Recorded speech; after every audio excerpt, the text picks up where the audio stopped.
Good morning everybody. देखो ये एक नया टॉपिक इंड अकाउंटिंग स्टैंडर्ड का सीएमए के ग्रुप 2 के सिलेबस में इंट्रोड्यूस हुआ है और इसका पहली बार एग्जामिनेशन अभी होगा। हाँ, और जून ऑनवर्ड्स ये रहेगा हमेशा आपके पास, ठीक है। ये सीएमए के इंस्टीट्यूट का एक कोशिश है कि बच्चों को इंटरमीडिएट लेवल से ही थोड़ा थोड़ा सा इंड अकाउंटिंग स्टैंडर्ड का आइडिया दे दिया जाए। इसके लिए उन्होंने 6-7 only 6 to 7 Ind accounting standards आप लोगों को पढ़ने के लिए बोला है, जो हम लोग आपको पढ़ाएंगे। क्वेश्चन आंसर्स भी है और सम्स भी हम लोगों को सॉल्व करने पड़ेंगे और मैक्सिमम वेटेज जो है इस पूरे चैप्टर का वो 5 से लेकर के 10 मार्क्स तक का रहेगा, ठीक है। थोड़ा सा, क्योंकि हम लोगों को ये हमेशा लगता था कि इंटरमीडिएट पास करने के बाद इसको पढ़ना चाहिए, बट सीएमए ने थोड़ा सा करेज दिखाया है और बोला कि इंटर के बच्चों को ही इसको पढ़ाना है। ऑल्दो ग्रुप 2 के सिलेबस में है, लेकिन इसको पढ़ाना है, ठीक है। तो ये तुम लोगों का ये क्लास मैं ले रहा हूं, ओके। अकाउंटिंग, एक कॉर्पोरेट अकाउंटिंग का पेपर है, कंपनी अकाउंट्स बोल करके, हाँ उसमें है। हाँ जी, आइए स्टार्ट करते हैं। तो आप अपना वो खोल करके रखिए जो आपको बुकलेट दिया गया है, ठीक है। जरूरत कुछ भी नहीं पड़ेगा कि आपको लिखना पड़े। जहाँ जहाँ पे अगर मुझे लगेगा कि मैं आपको लिखाऊं, मेरे को जो लिखना है वो लिखना पड़ेगा, बट आपके लिए वो जो मेरा प्रिंट आउट है, बुकलेट है, वो आपके लिए काफ़ी होगा, okay. So let us first discuss the introduction to Ind accounting standards.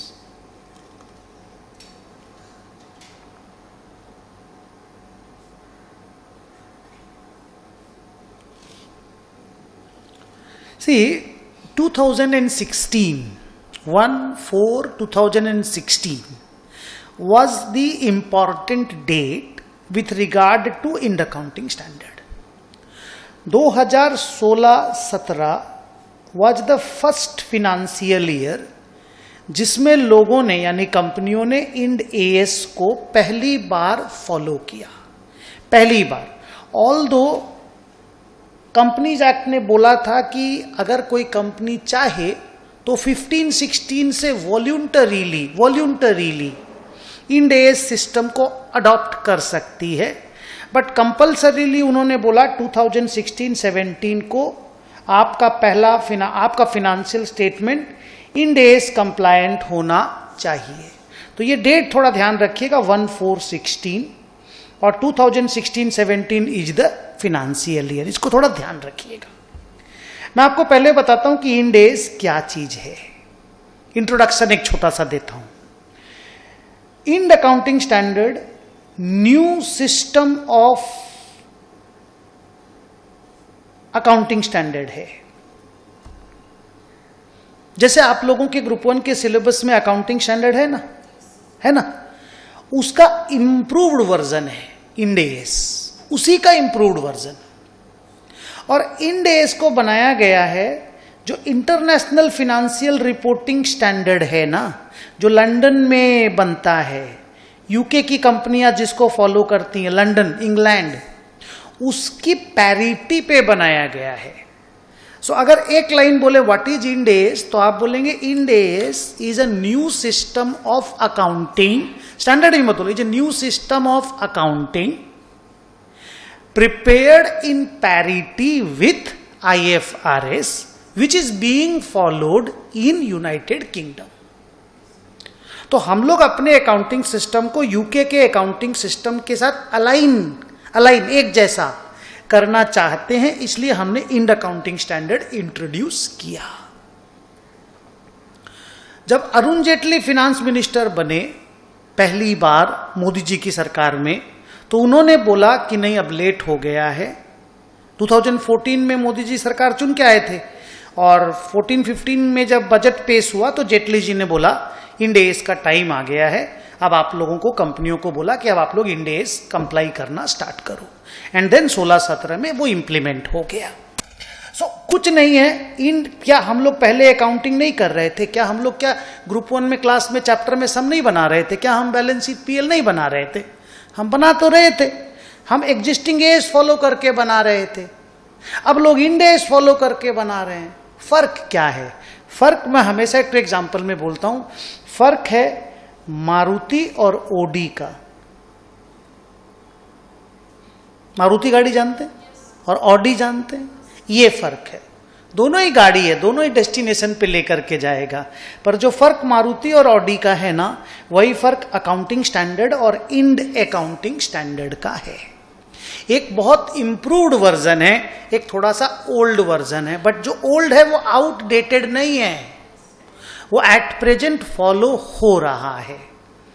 तो आप ये बोलिए कि Ind accounting standards are those accounting standards which are prepared in parity with, बोलो ये full form, IFRS, international financial reporting standards, which are being followed in United Kingdom.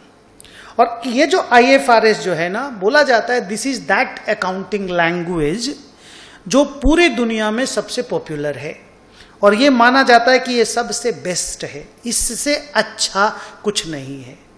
और क्योंकि ये सबसे अच्छा है तो इंटायर जो ग्लोबल लीडर लोग थे, जो जिसको बोलते हैं प्राइम मिनिस्टर, अलग अलग कंट्री के प्रेसिडेंट, सब ने ये माना कि भाई सूनर और लेटर हम लोगों को IFRS के सिस्टम में चले जाना चाहिए। And India has also taken it's steps, rather its first, second, third step in order to make its accounting in par or at parity with IFRS. Clear? अब आइए दूसरी बातचीत। इंड एस को ड्राफ्ट करने का रिस्पॉन्सिबिलिटी ऑब्वियसली ICAI को मिला। ICAI अगर चाहता तो वो एज इट इज IFRS को कॉपी कर सकता था और बोलता यही वाला फॉलो कर लो। भाई वहां भी तो ऑलरेडी एस तो बना हुआ है जिसका नाम IFRS है, हिंदुस्तान में सेम टू सेम फॉलो कर लो, तो हम लोगों को इंड एस बनाना नहीं पड़ता ना, सेम चीज हम लोग को मिल जाता, हम लोग कॉपी करके फॉलो कर लेते। पाकिस्तान वही करता है। हम लोगों ने डिसाइड किया कि नहीं, अच्छा अगर ऐसा कॉपी करके फॉलो करते हैं ना सर, कॉपी करके, तो उसको बोला जाता, एक मिनट,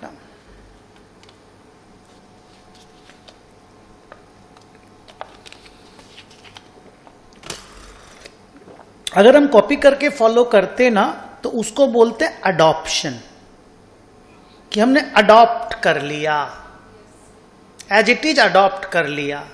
पर हमारा इंस्टीट्यूट ने डिसाइड किया कि नहीं, हम अडॉप्ट नहीं करेंगे, हम करेंगे कन्वर्ज। क्या करेंगे? कन्वर्ज करेंगे। तो लोगों ने पूछा कन्वर्ज करेंगे means what will you do? तो उन्होंने बोला हम अपना एक सिस्टम बनाएंगे जो IFRS के जैसा ही होगा, पर इंडियन इकोनॉमी को ध्यान में रखते हुए, इंडियन कल्चर को, इंडियन सिस्टम को, इंडिया का पैसा लेन देन के तरीका को, सारा चीज हिंदुस्तान का ध्यान में रखते हुए हम अपना एक सिस्टम बनाएंगे। चिंता मत करना, वो IFRS के जैसा ही होगा, पर बीच बीच में हम लोगों को जहां जहां लगेगा कि द चेंजेस आर नीडेड, हम वहां पे चेंजेस करेंगे। तो बेसिकली उन्होंने ये बोला कि हम लोग सोल, SOUL, आत्मा, हम लोग सोल ऑफ IFRS को मरने नहीं देंगे, लेकिन अगर कपड़ा में एक आध दो कपड़ा कम बेसी करना होगा तो हम करेंगे। अगर हमको लगेगा हमारे यहां पे ये सूट नहीं करता है, हमारे यहां पे ये चीज सूट करेगा, तो हम लोग वो चीज तो करके रहेंगे। अदरवाइज बेसिकली हम लोग IFRS को हिसाब से ही अपना इंड एस बनाएंगे, पर हम अपना बनाएंगे। एंड देयरफॉर इंड एस का सिस्टम आज आया और आज के दिन फॉलो हो रहा है। So we are following Ind accounting standard, they are prepared in parity with IFRS, but they are not the exact copy of IFRS because we had not adopted the IFRS, rather we had converged and we had made necessary changes as required and suited by the Indian economy. Clear हुआ? इसके लिए हम लोगों ने क्या किया? हम लोगों ने 3 चीज किया: कार्व आउट, कार्व इन और सम टर्मिनोलॉजी रिलेटेड चेंजेस.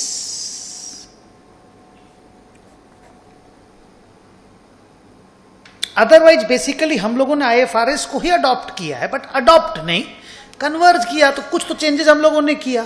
तो हमने एक चेंज किया, या जो भी चेंज किया ना, उसको हमने कार्व आउट बोला.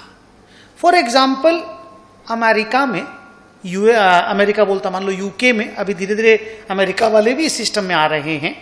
दिल take some time, but America वाले भी आईएफआरएस फॉलो करेंगे.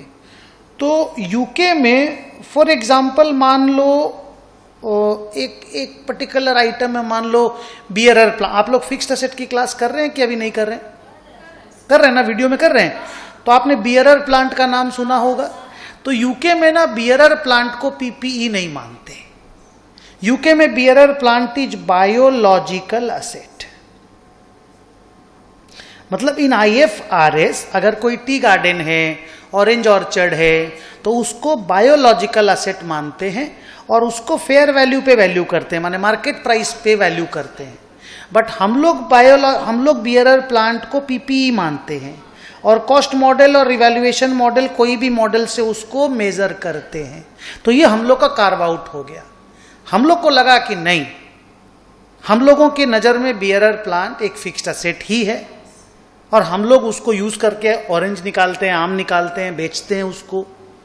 तो जैसे मशीन से पानी निकाल के बेचते हैं, वैसे ऑरेंज ऑर्चर्ड से ऑरेंज निकाल के बेचते हैं.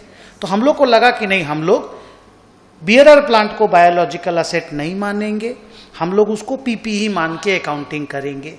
तो ये बात हम लोगों ने अकाउंटिंग स्टैंडर्ड 10 में, इंड अकाउंटिंग स्टैंडर्ड 16 में, एस 10 और इंड एस 16 जब हमने बनाया, मैं तो आज इंड एस पढ़ा रहा हूं तो आज इंड एस का बात करेंगे.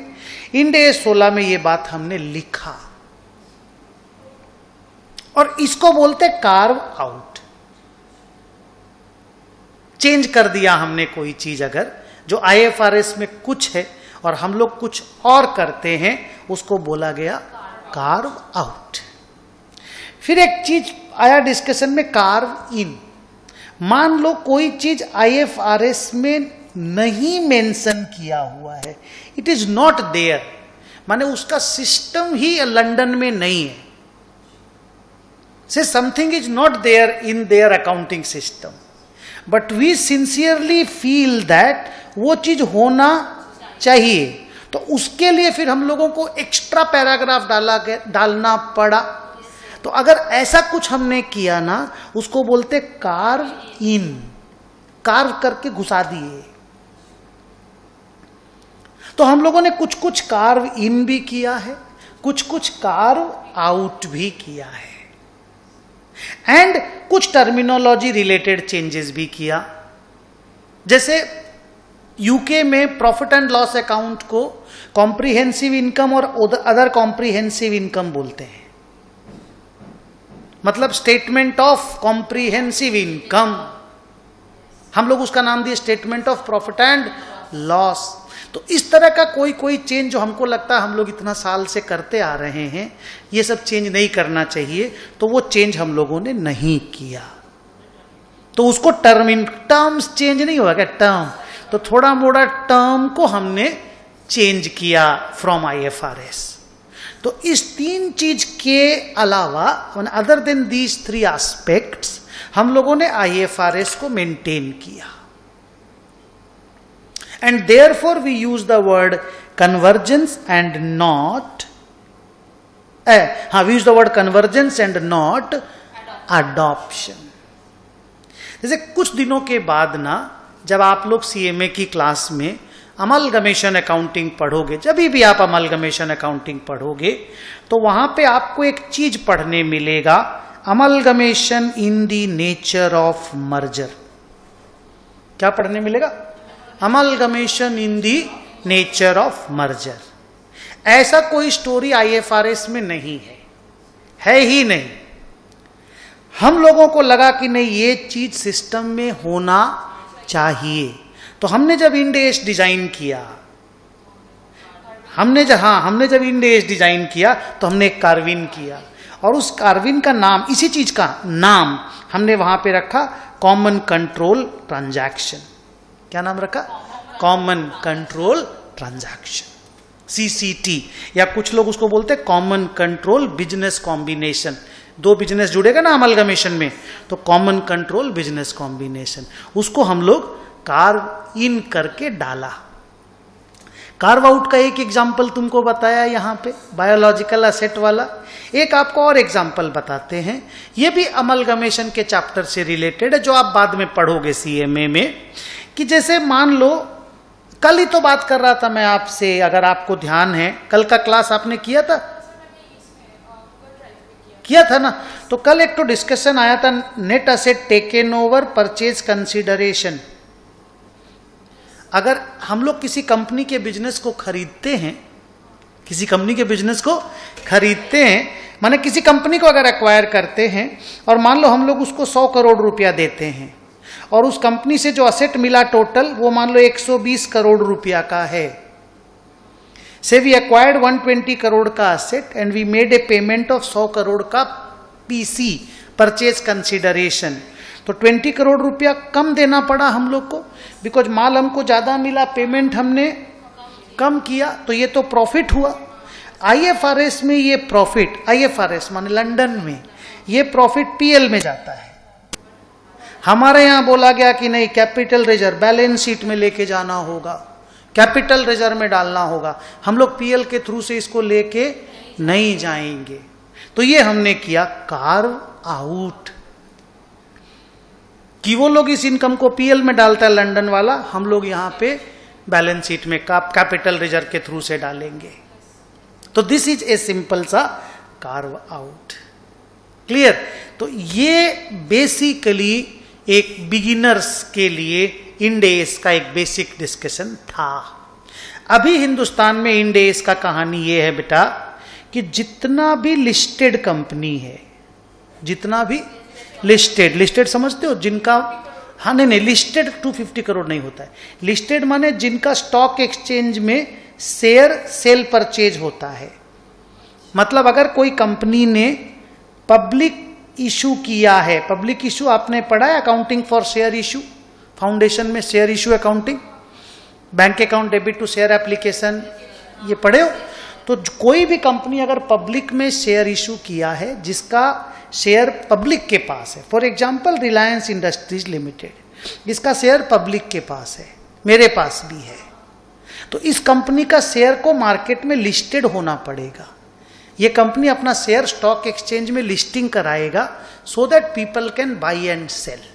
सो any company which has made a public issue of shares at any point of time in the past, that means उन्होंने पब्लिक से पैसा कलेक्ट किया और उनको शेयर इशू किया। शेयर इशू समझते हो ना? तो पब्लिक से पैसा लिया और शेयर इशू किया, उसको शेयर अपना लिस्टिंग कराना पड़ता है। और अगर ऐसा कोई भी कंपनी है, उसको इंड एस फॉलो करना है कंपल्सरी 2016-17 से। रुको, तो जिन्होंने भी अपना कंपनी को लिस्टिंग करा के रखा है, उस कंपनी को अपना बैलेंस शीट इंड एस के हिसाब से बनाना पड़ेगा। 2, दूसरा, अगर कोई कंपनी लिस्टेड नहीं है, अनलिस्टेड है, लेकिन उनका नेट वर्थ, क्या बोला फिर से बोलो, नेट वर्थ 250 करोड़ या उससे ज्यादा है। नेट वर्थ का मतलब होता है capital plus reserves and surplus, जिसको आप लोग इक्विटी बोलते हो ना, प्रोप्राइटर्स फंड, मालिक लोग का पैसा, वो कंपनी में शेयर होल्डर फंड कहलाता है। सो अगर कंपनी का equity, share holders fund, net worth, तीनों सिनोनिम है, 250 करोड़ से इक्वल टू या मोर है, उसको भी इंड एस ही फॉलो करना पड़ेगा। All other companies follow accounting standard. Accounting standard आपके ग्रुप 1 के सिलेबस में है पूरा, जितना भी है, मतलब पूरा मतलब तो क्या बोले। और ग्रुप 2 के सिलेबस में आप लोगों को 6-7 ठो इंड एस पढ़ाने के लिए बोला गया है। तो ये कंपनी लोग इंड एस फॉलो करेगी। अगर वो लिस्टेड हुआ तो इंड एस फॉलो करना पड़ेगा, अगर अनलिस्टेड हुआ तो 250 करोड़ से इक्वल टू या मोर अगर आपका नेटवर्थ है, नेटवर्थ, तो आपको इंड एस फॉलो करना पड़ेगा। बाकी सारे लोग एएस फॉलो करेंगे। And this has started from 2016-17।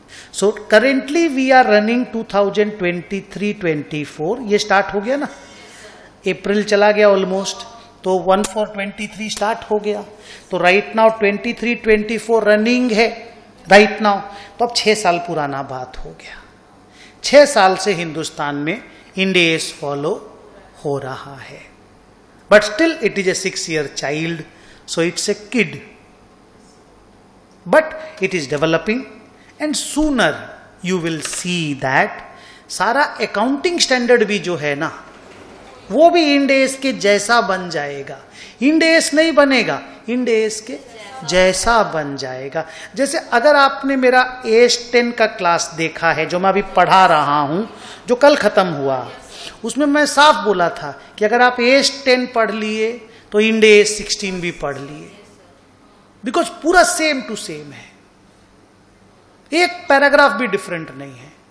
और हमको 3 क्लास लगा पढ़ाने में आप बच्चों को उस चीज को। So it's very much same as the Ind accounting standard is. तो we in India are trying कि हम लोग का जो एएस भी है वो भी इतना स्ट्रांग हो जाए कि वो इंड एस के जैसा ही हो जाए, ऑलमोस्ट, कम से कम वैसा ही हो जाए। But currently in India we have 2 systems of accounting. Small companies which are unlisted and whose net worth is 250 crore से नीचे, they are following accounting standards. Individuals are following accounting standards. Partnerships are following accounting standards. But big companies which are listed companies और big companies जिसका net worth 250 crore या मोर है, they are following Ind accounting standard.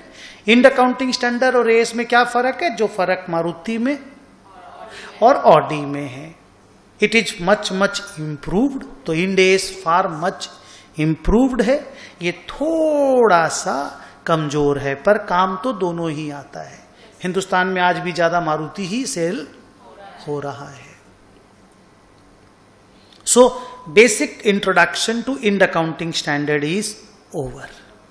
आप मेरा book में page number 1 को देखोगे, page number दिया हुआ नहीं है, आप इसको पेज नंबर 1 पकड़ लो और चलो इसको रीड करो चुपचाप बैठ के।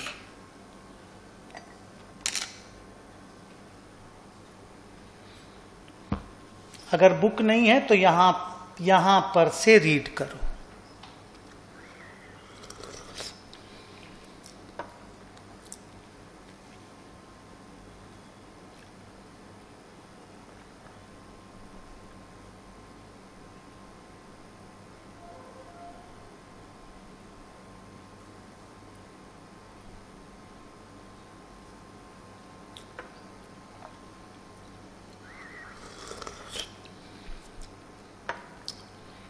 अभी बैंक और इंश्योरेंस कंपनी पे इंड एस आया नहीं है, आ जाएगा।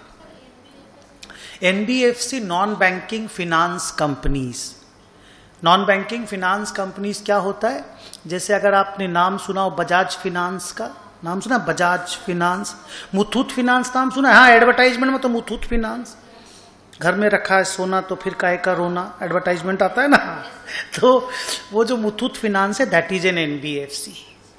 But state bank of India is a bank. HDFC bank कीजिए, इधर हाथ देखो, HDFC bank is a bank, but HDFC is a NBFC. एक एचडीएफसी है हाउसिंग फिनांस, उसका वो एनबीएफसी है, बट एचडीएफसी बैंक भी है तो वो बैंक हो गया। अभी जानते हो एक नया बात, एचडीएफसी बैंक और एचडीएफसी का मर्जर हो रहा है, दोनों एक हो जाएगा। ऑलरेडी अप्रूव्ड हो गया है, 2-3 महीना के अंदर अंदर सब कंप्लीट हो जाएगा, उसका अमलगमेशन हो जाएगा। एक इंफॉर्मेशन दिया तुमको और क्या। वैसे एनबीएफसी समझ में आ गया? गुड, चलो पढ़ो मुन्ना।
हो गया पढ़ना? गुड, सब समझ में आया एकदम अच्छा से, आराम से याद भी हो जाएगा, इतना इजी लैंग्वेज में लिखा हुआ है। हमने कोशिश करके इस तरह का इजी लैंग्वेज बना करके दिया इंड एज का कि आपको आसानी से समझ में आ जाए। बच्चे लोग हैं आप लोग तो थोड़ा सा अब इंड एज पढ़ना है तो कोशिश ये होना चाहिए कि जितना इजी लैंग्वेज में लिख के दें कि आप पढ़ें तो आपको तुरंत समझ में आ जाए। ये अरे हाँ, वो सेम ही तो है, मालूम है मेरे को। तो कोई बात नहीं, तो उसमें से कर लो ना, एक ही बात है ना। एक बार यहां देखो। हाँ, अब हम लोग ना आज पहला इंड एज स्टार्ट करेंगे। कौन सा इंड एज आपके सिलेबस में डाला गया है, मैं पहले आपको उसका नाम या उसका नंबर बताता हूं। एक आपके सिलेबस में डाला गया, देखो, इंड एज 1, ठीक है। उसके बाद आपके सिलेबस में है इंड एज 2। वो जो इन्वेंट्री आप पढ़ रहे थे ना, जो सीएमए में नहीं है, ग्रुप 1 में, वो ग्रुप 2 में है, और दोनों एकदम सेम है। जो AS2 है, इंड AS2 ऑलमोस्ट सेम है, विथ सम मोर एडिशंस आपको हम पढ़ाएंगे। सो एक इंड AS1 है which is about presentation of financial statement. Then there is Ind AS 2 that is about inventories. Then there is Ind AS 10 that is about events after the reporting period. माने साल खत्म होने के बाद अगर कोई event होता है तो उसका इस साल में क्या करना पड़ता है, that we will discuss. Then there is another Ind AS जो आपके सिलेबस में है, that is employee benefits, that is Ind AS 19। पहली बार आपको इस इंड AS को पढ़ने में डिफिकल्टी होगा, बाकी जो 3 ठो है ना उसमें आपको कोई प्रॉब्लम नहीं होगा। ये आपके लेवल से थोड़ा ऊंचा है तो आपको ओनली इसमें प्रॉब्लम होगा, ठीक है। Then there is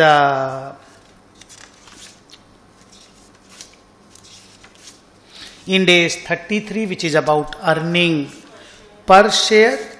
Then there is the last Ind AS, that is Ind AS 37, that is about provisions, contingent liabilities and contingent assets. मतलब सेलेक्ट कर करके CMA इंस्टीट्यूट ने कुछ Ind AS आपको पढ़ने के लिए बोला। Ind AS 1, Ind AS 2, Ind AS 10, Ind AS 19, Ind AS 33, Ind AS 37, तो टोटल मिला के 7 हो गया। ये 7 Ind AS आपको पढ़ने के लिए बोला गया। क्वेश्चन एक्सरसाइज के सम्स भी डाले गए, आप लोग को सम भी बनाना होगा, but they are very easy kind of sums. Okay, तो क्योंकि आप लोग इंटरमीडिएट लेवल के बच्चे हैं तो डिफिकल्टी लेवल थोड़ा सा हाई रहेगा, तो हम थोड़ा स्लो स्लो करके आपको पढ़ाएंगे सो दैट आपको समझ में आ जाए। Okay, so let me start with the first Ind AS, that is Ind AS 1, presentation of financial statements.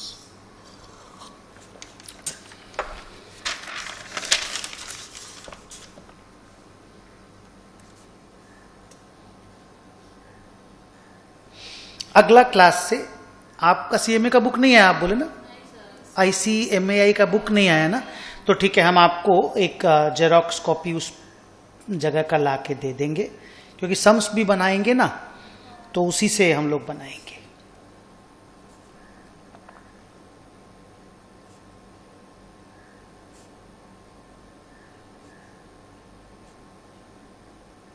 आप अपना कॉपी में एक बार नाम खाली लिख लो।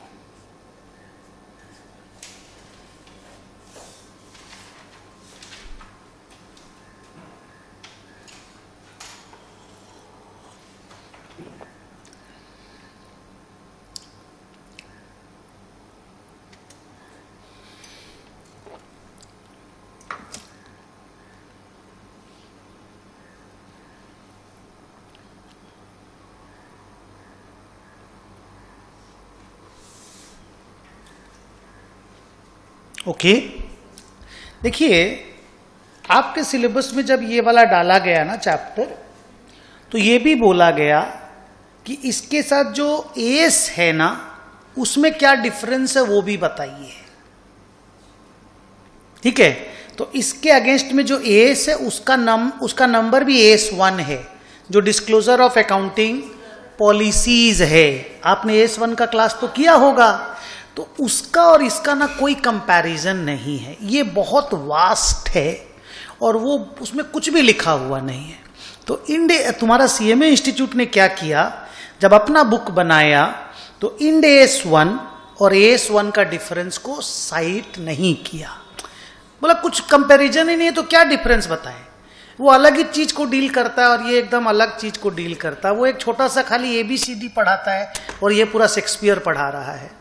माने here you are studying Merchant of Venice and there you are studying A for apple B for boy.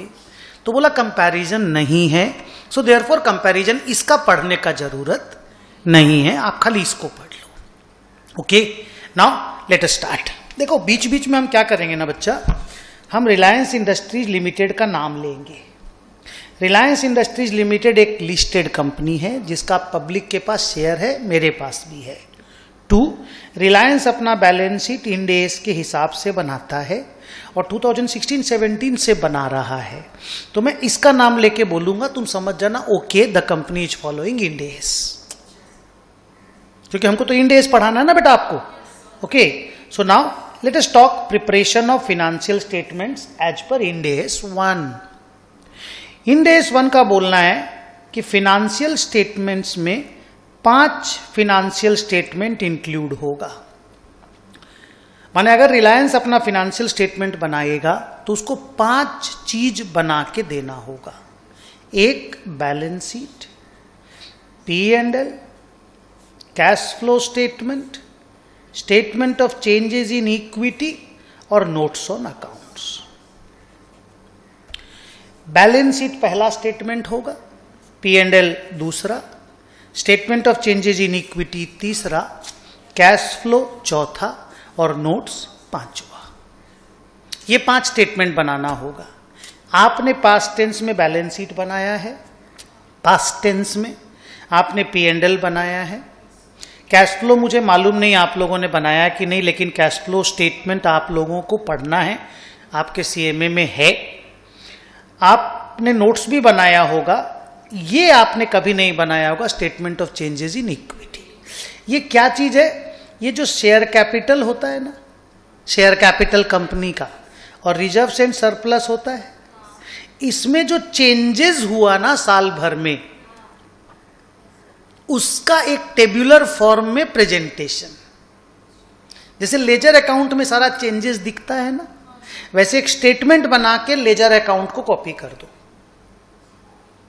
जैसे मान लो ओपनिंग कैपिटल है 100 करोड़ का, ड्यूरिंग द ईयर नया कैपिटल इशू किए 200 करोड़, और कैपिटल रिडीम कर दिए मान लीजिए 50 करोड़, तो क्लोजिंग कैपिटल आ गया 250 crore. Opening capital fresh issue नया तो ऐड हो गया, पुराना कैपिटल रिडीम कर दिए, शेयर होल्डर को रीपे कर दिए, रिडेम्पशन ऑफ प्रेफरेंस शेयर नाम सुना होगा, बाकी पढ़ोगे भी आप, तो माइनस कर दिए। तो ये जो चीज है ना, इसको स्टेटमेंट बना करके लिख के देना पड़ता है इंड एस कंप्लायंट कंपनीज को, और वो जहां पे लिख के देना पड़ता है that statement is called statement of changes in equity. Equity का मतलब होता है capital plus reserves and surplus. Equity का ही दूसरा नाम है share holders fund. Share holder fund S वाले लोग बोलते हैं, इंड एस वाले लोग बोलते हैं इक्विटी। इंड एस वाले लोग बोलते इक्विटी, बट इक्विटी बोलिए या शेयर होल्डर फंड बोलिए, खाली नाम का फर्क है, दोनों एक ही चीज है। Okay, statement of changes in equity क्या हो गया, जिसमें हम लोग शेयर कैपिटल में बिगिनिंग से लेके एंड तक जो चेंजेस हुआ वो स्टेटमेंट के फॉर्म में बना के देते हैं। रिजर्व्स एंड सरप्लस में भी बिगिनिंग से एंड तक जो चेंजेस हुआ उसको स्टेटमेंट के फॉर्म में बना के देते हैं, that is called statement of changes in equity. Balance sheet में what do we show assets and liabilities, P&L में we show incomes and expenses, cash flow में inflows and outflows of cash, notes में ये सारा चीज का detail देते हैं। क्लियर है? तो एक इंड एस कंप्लायंट कंपनी को ये 5 फिनेंशियल स्टेटमेंट बना करके देना पड़ता है। सेकेंड बात, कोई भी इंड एस कंप्लायंट कंपनी है, रिलायंस है मान लो, तो उसको हर स्टेटमेंट का कॉम्पेरेटिव भी बना के देना होगा। कॉम्पेरेटिव मीन्स प्रीसीडिंग ईयर वाला, जैसे करेंट ईयर बनाए यहां पे, राइट हैंड साइड में प्रीवियस ईयर। जैसे आप पीएल बनाएंगे तो करेंट ईयर का पीएल यहां दिखाएंगे, लास्ट ईयर का पीएल यहां दिखाएंगे। बैलेंस शीट करेंट ईयर का यहां दिखाएंगे, लास्ट ईयर का दाहिना तरफ में बना के देंगे। So you have to prepare a comparative information also, मतलब you have to present comparative information also.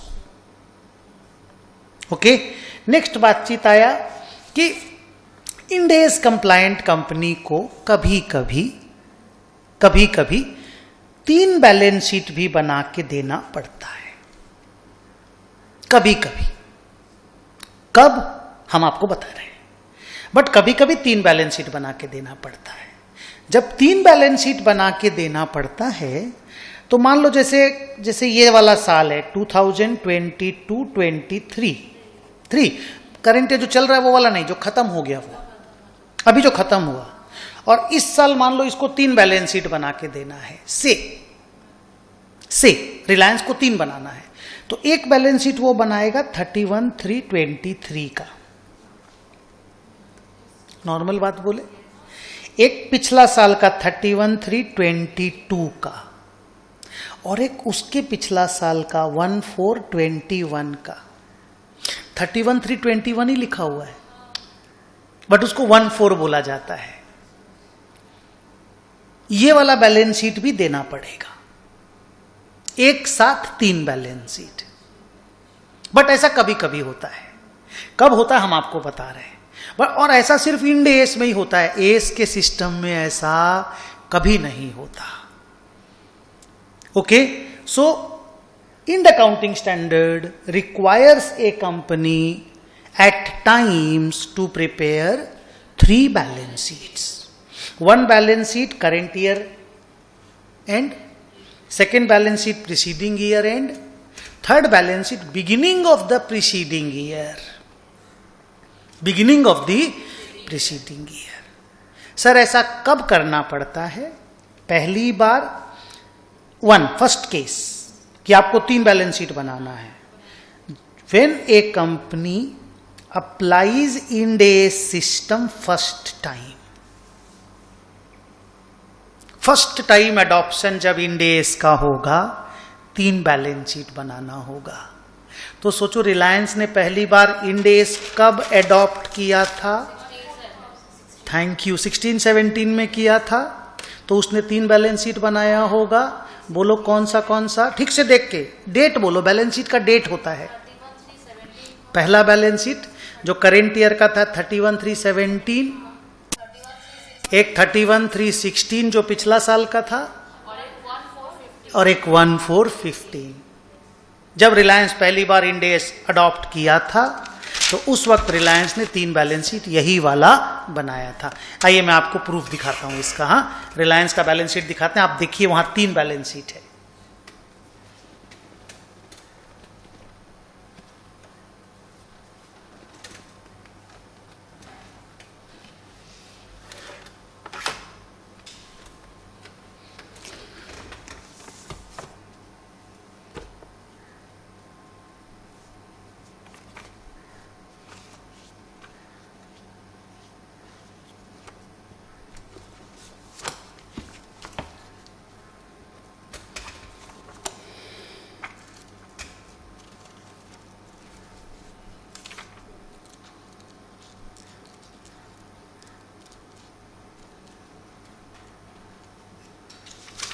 ये देखिए, जो आपने बोला एग्जैक्टली वही चीज दिखे आपको तो बस स्माइल कीजिए और खत्म कीजिए बात को। ये देखिए बैलेंस शीट, ये देखिए फिनेंशियल ईयर 16-17 हो गया ना। ये देखिए पहला बैलेंस शीट जो आपने बोला वो वाला, ये देखिए दूसरा बैलेंस शीट आपने बोला वही वाला, ये देखिए तीसरा बैलेंस शीट सर नहीं दिख रहा, ये देखिए। इसके बाद रिलायंस जब भी बना रहा है 2 ही बैलेंस शीट बना रहा है। एकदम क्लियर। सो इंड एस में कभी कभी कंपनी को, फिर से बोलो, 3 बैलेंस शीट भी बनाना पड़ता है। सिमिलरली अगर कभी भी रिलायंस कोई भी अकाउंटिंग पॉलिसी का रेट्रोस्पेक्टिव चेंज करता है, आपको मालूम होगा changes in accounting policy retrospective होता है, चेंजेज इन एस्टीमेट प्रोस्पेक्टिव होता है, बोले ना ये बात। तो अगर कभी भी कोई इंड एस वाला कंपनी कोई अकाउंटिंग पॉलिसी को रेट्रोस्पेक्टिवली चेंज करता है या कोई बैलेंस शीट को रिक्लासीफाई आप लोग को नहीं समझ में आएगा, खाली सुन के रख लो। अगर कभी कोई रिक्लासिफिकेशन करता है, नॉन करेंट असेट को करेंट असेट टाइप का कोई रिक्लासिफिकेशन होता है और रेट्रोस्पेक्टिव अगर करना पड़ता है तो उस वक्त भी उसको 3 बैलेंस शीट बना के देना पड़ता है। तो वो जो 3 बैलेंस शीट बनता है ना मुन्ना, वो कोई घबराने का बात नहीं है। वो खाली क्या होता है कि आप जब रेट्रोस्पेक्टिव रिक्लासीफाई करते हैं ना, जैसे मान लो कोई भी चीज आप रेट्रोस्पेक्टिव चेंज करेंगे तो पहली बार आपको इसी बैलेंस शीट में चेंज कर देना पड़ेगा।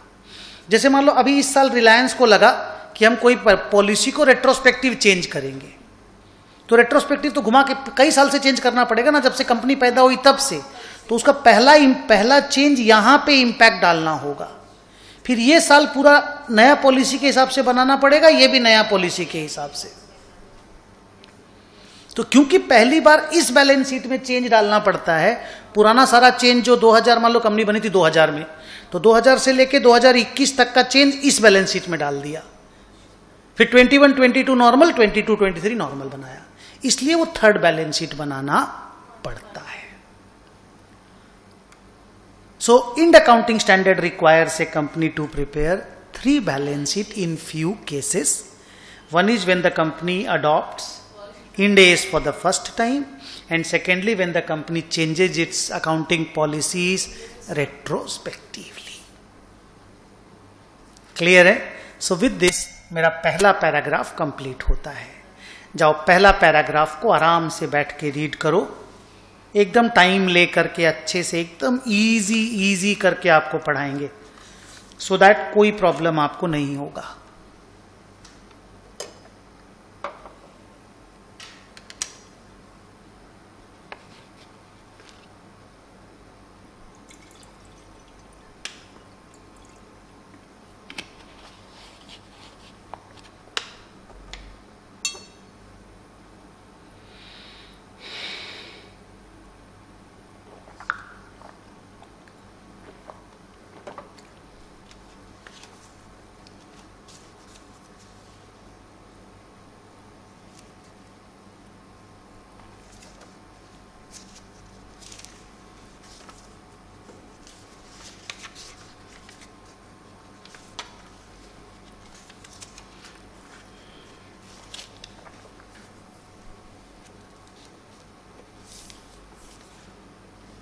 छोड़ दीजिए, वो धीरे धीरे करेंगे हम लोग, टाइम लगेगा आपको बहुत, क्योंकि डिफिकल्ट चीज छोटे बच्चों को पढ़ाने बोला गया है।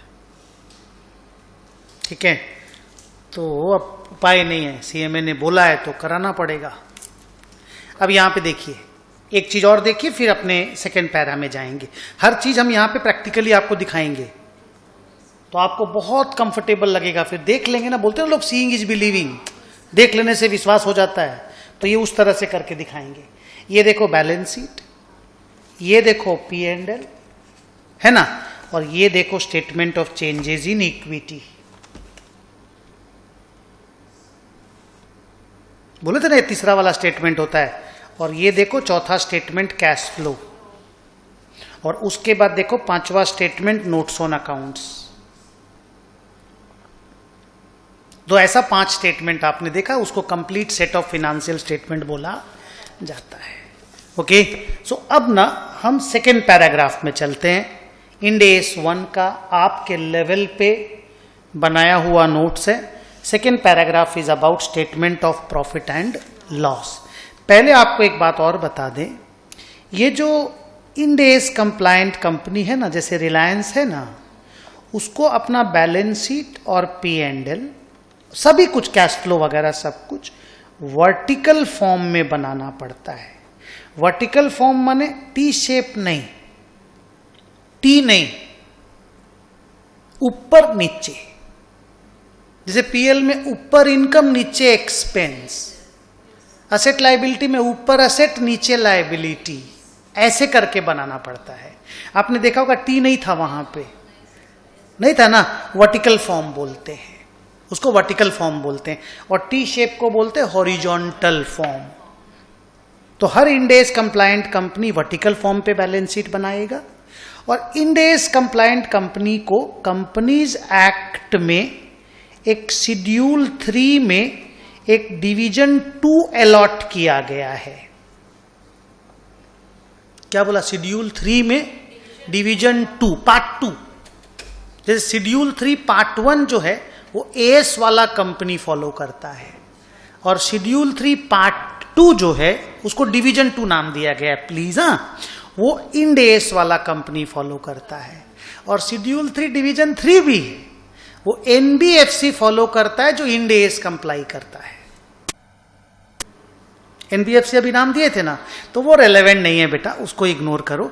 ये बात क्यों बोले कि बाई चांस माने इसको नहीं बोलेंगे ना तो बीच बीच में ये सब वर्ड आएगा, ये सब वर्ड आएगा ना, तुम लोग खो जाएगा, ये क्या बोल रहा है आदमी यार, हम सुने। और ऐसा कुछ भी हो ना तो तुम तुरंत पूछ लेना, हम एकदम आराम से, एकदम बच्चा के माफिक तुमको समझा देंगे। Don't get worried, okay. आपको ये लगेगा ही नहीं कि हम लोग बहुत डिफिकल्ट चीज पढ़ रहे हैं, ओके। ऐसा ही लगेगा। अभी सब कुछ ठीक लग रहा है ना? हाँ, तो बस ऐसा ही लगेगा, आप रेस्ट अस्योर्ड रहो। तो इंड AS वाले कंपनियों को वर्टिकल फॉर्म में बैलेंस शीट PL बनाना पड़ता है, और वर्टिकल फॉर्म का जो फॉर्मेट है वो कंपनीज एक्ट में दिया हुआ है। कंपनीज एक्ट में शेड्यूल 3 बोल के एक प्लेस है, वहां पे डिवीजन 2 बनाया गया है। वो पूरा बताता है कि वर्टिकल फॉर्म का बैलेंस शीट कैसे बनाना है, ठीक है। उस हिसाब से एक इंड AS कंप्लायंट कंपनी को बैलेंस शीट बनाना पड़ता है, ओके। नाउ इंड AS 1 कहता है कि जो कंपनी P&L बनाएगा ना, P&L, स्टेटमेंट ऑफ P&L उसका नाम होगा, और उसमें 2 P&L बनेगा, 2 P&L। Current year, previous year तो वो तो बनाएंगे ही। P&L में 2 तरह का इनकम को दिखाएंगे, उसको 2 पार्ट में दिखाएंगे। एक पार्ट का नाम स्टेटमेंट ऑफ P&L, जो नॉर्मल P&L होता है वही होगा। दूसरे पार्ट का नाम होगा अदर कॉम्प्रिहेंसिव इनकम। क्या नाम होगा? Other comprehensive income.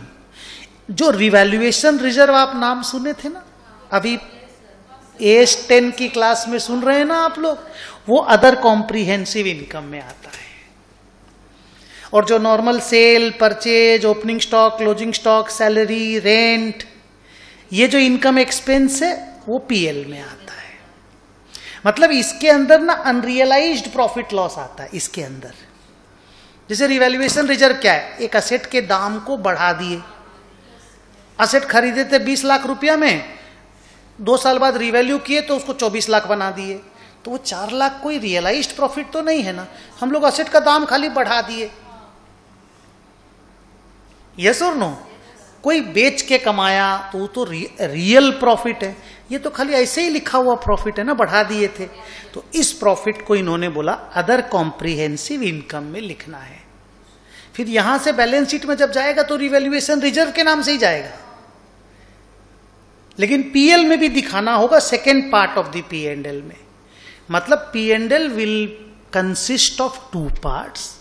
One is the normal P&L जिसमें सेल, परचेज, सैलरी, रेंट लिखेंगे, and one is the second P&L जिसका नाम होगा अदर कॉम्प्रिहेंसिव इनकम, जिसमें अनरियलाइज्ड इनकम सबको लिखा जाएगा।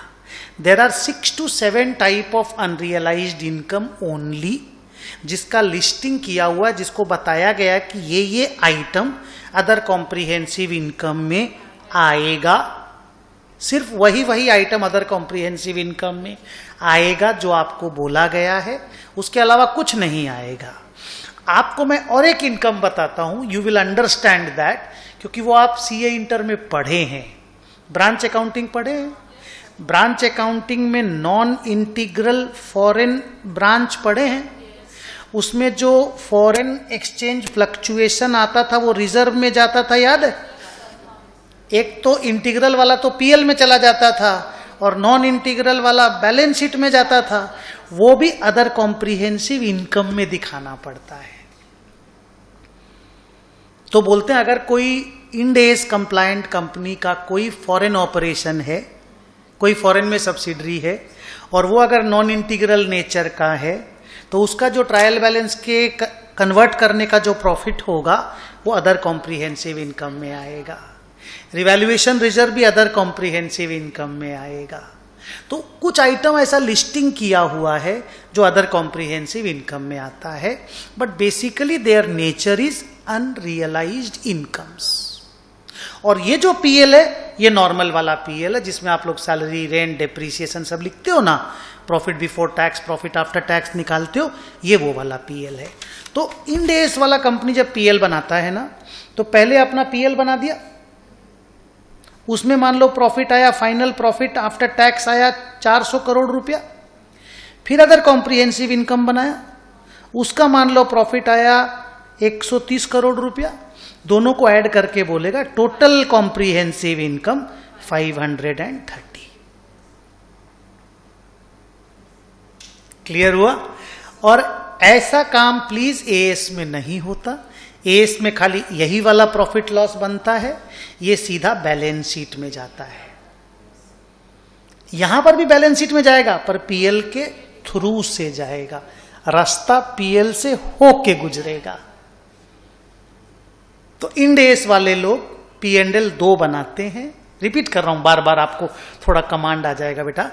एक को पीएल बोलते हैं, दूसरा को अदर कॉम्प्रिहेंसिव इनकम बोलते हैं, फिर दोनों को ऐड कर दिया जाता है।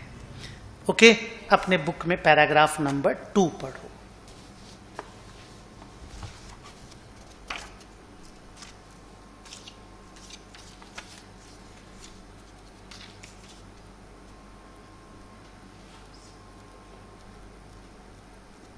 एकदम इजी लैंग्वेज है, गुड। एक बार देखो, आपको हमें बार बार बोलता हूं, एक बार देख लोगे आपको हमेशा ध्यान रहने लग जाएगा। खाली एक बार देखो। ये देखिए स्टेटमेंट ऑफ, मेरा हाथ देखते रहना, भीतर घुस करके देखने का कोशिश मत करना, जैसा हम दिखाएंगे वैसा देखना, क्योंकि मुन्ना उम्र में छोटा है तुम लोग और बड़ा चीज पढ़ रहे हो। मैं बार बार ये बात बोल रहा हूँ, फाइनल का बच्चा अंदर भी घुस के देखेगा ना, वो 2-3 साल पढ़ चुका है इंटर का, समझ रहे हो, तो वो स्मार्ट हो गया, उतना मेहनत कर लिया है। तुम लोग तो अभी एकदम बिगिनर हो, तो तुम लोग अंदर का चीज सब मत देखो, उस तरह से देखो जैसे मैं दिखा रहा हूं। ये देखो स्टेटमेंट ऑफ P&L, ये देखिए नॉर्मल सेल, खर्चा, ये देखिए प्रॉफिट, है ना? नहीं दिख रहा? अभी दिखता, ये देखो, ये रहा profit before tax, profit after tax. हाँ, ये देखो, यहां देखो अदर कॉम्प्रिहेंसिव इनकम, ये सारा अदर कॉम्प्रिहेंसिव इनकम है। फिर जोड़ करके बना दिया टोटल कॉम्प्रिहेंसिव इनकम। ऊपर वाला इनकम नीचे वाला इनकम को ऐड करके, जो हम आपको यहां पे दिखाए थे। देखो, तो इंड एस वाला कंपनी को ऐसे करके बना के देना पड़ता है। Good.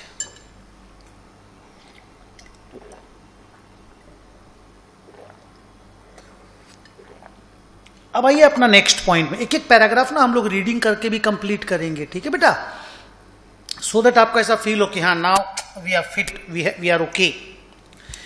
Now the next point is purpose of, बाद में पढ़ना आप, पहले मेरी तरफ देखोगे, हम रीडिंग करने बोलेंगे, पहले हम एक्सप्लेन करेंगे, फिर आप आराम से रीड करना। पहली बार रीड करने लगोगे कुछ ऐसा चीज आ जाएगा तो डर लगने लग जाएगा, हमको एक्सप्लेन करने देना। पर्पज ऑफ फिनेंशियल स्टेटमेंट्स, कि फिनेंशियल स्टेटमेंट बनाने का पर्पस क्या है। आज रिलायंस अपना फिनेंशियल स्टेटमेंट क्यों बना के पब्लिक को दिखा रहा है, क्या बनाने का पर्पस क्या है। What is the purpose of preparing an Ind AS compliant financial statement? The answer is very simple. Reliance wants to give information. Reliance wants to give information about its assets and liabilities. So for that it is preparing balance sheet. It wants to give information about its incomes and expenses. So it is preparing P&L. It wants to give information about the changes in the capital and reserves. So it is preparing statement of changes in equity. It wants to give information about inflows and outflows of cash. So it is preparing cash flow statement. और इन सब चीज का detail notes on accounts में है, so that लोगों को ये सारा फिनेंशियल स्टेटमेंट अच्छा से समझ में आ जाए। So this is the purpose of preparing financial statements, कि लोगों को इंफॉर्मेशन दिया जाए, फिनेंशियल इंफॉर्मेशन लोगों को दिया जाए, क्योंकि लोगों को आपकी कंपनी में इंटरेस्ट है। आप वाइडली हेल्ड कंपनी हैं, आपके शेयर पब्लिक के पास हैं, तो पब्लिक भी आपकी कंपनी का मालिक है।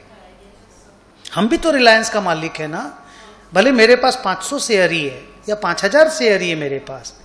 मुकेश अंबानी के पास 4 करोड़ शेयर है, मेरे पास 5000 शेयर है। छोटा ओनर होंगे पर हम भी तो ओनर हैं, तो हमको भी तो बैलेंस शीट का इंफॉर्मेशन चाहिए, तो वो हमको एनुअल रिपोर्ट में मिलता है। जैसा आप यहां पे देख रहे हैं, ये हमको तो इसीलिए मिला ना, हम शेयर होल्डर हैं, तभी तो हम आपको इसको पढ़ाई में यूज करके दिखा रहे हैं। You got the point, very good. अब आप लोग पढ़ो पैराग्राफ नंबर 3।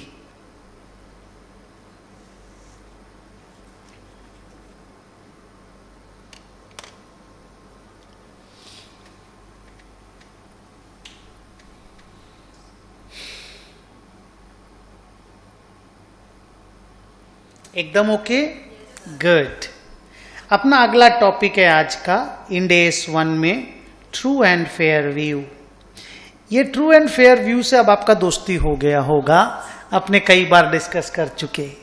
इंड एस 1 ये बोलता है कि फिनेंशियल स्टेटमेंट्स, जो 5 फिनेंशियल स्टेटमेंट हैं, ये जो भी व्यू एक्सप्रेस करना चाहता है वो ट्रू एंड फेयर होना चाहिए। All your financial statements must express the true and fair view.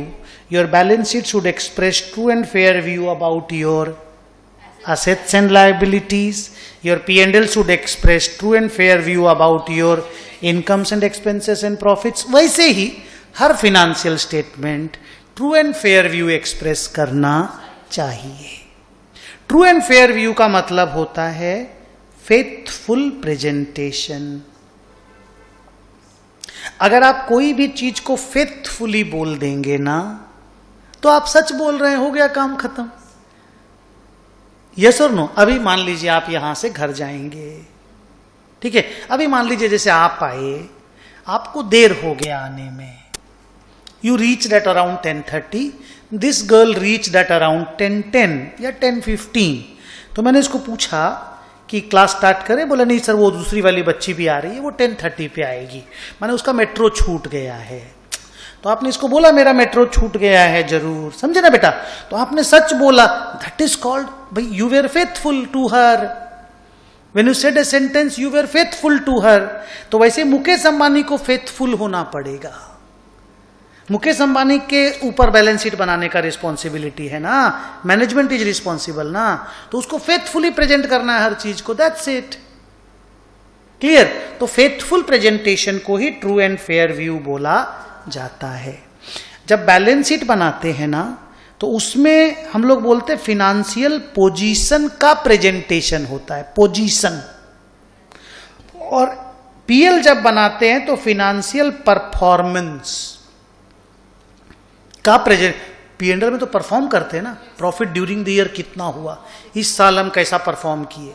और बैलेंस शीट में क्या होता है, एज ऑन द डेट, आज के दिन क्या पोजीशन है मेरा। तो बैलेंस शीट के लिए एक वर्ड यूज होता है फिनेंशियल पोजीशन, पीएनएल के लिए फिनेंशियल परफॉर्मेंस। और ट्रू एंड फेयर व्यू का मतलब मैं हमेशा बोलता हूं एक वर्ड कि जो जैसा है उसको वैसा दिखाओ और जो जितना है उसको उतना दिखाओ। मतलब कुल मिलाकर के आप फेथफुल रहिए। यस और नो? इसके लिए हम लोग 4-5 तो और वर्ड यूज करते हैं कि आप रहिए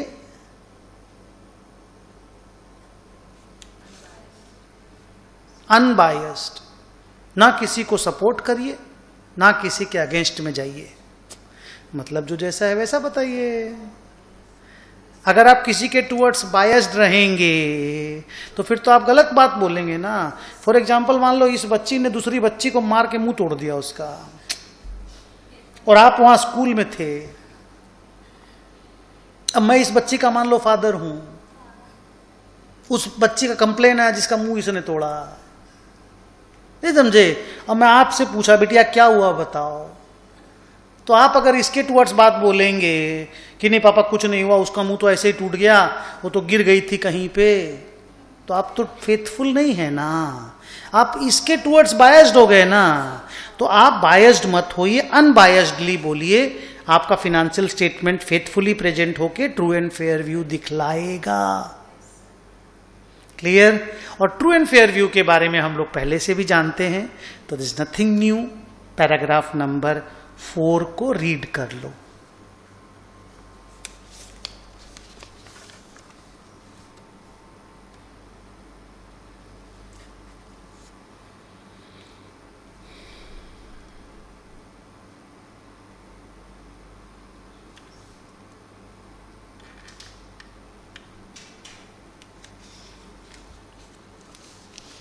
हो गया?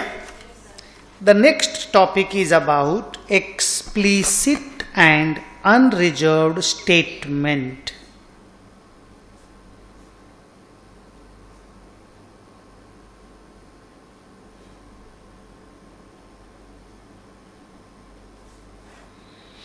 कोई भी इंडेस वाला कंपनी जब अपना balance sheet P and L cash flow present करता है ना, तो उसको एक लाइन लिख के देना पड़ता है, और वो लाइन एकदम एक्सप्लिसिटली लिखा होना चाहिए।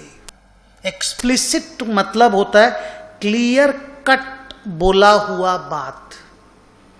इम्प्लिसिट का मतलब होता है छुपा हुआ बात। बात है पर छुपा है, इम्प्लिसिट। क्लियर कट सामने निकल के बोला हुआ है, एक्सप्लिसिट। अनरिजर्व्ड का मतलब होता है without any ifs and buts. Ifs and buts बोलते हैं ना आप लोग, ये वाला वर्ड, इफ्स एंड बट्स के साथ क्यों बोल रहे हो? हम लोग हिंदी में एक वर्ड बोलते हैं, अगर मेरे चाची के मूंछ होता तो हम लोग चाचा बोलते उसको।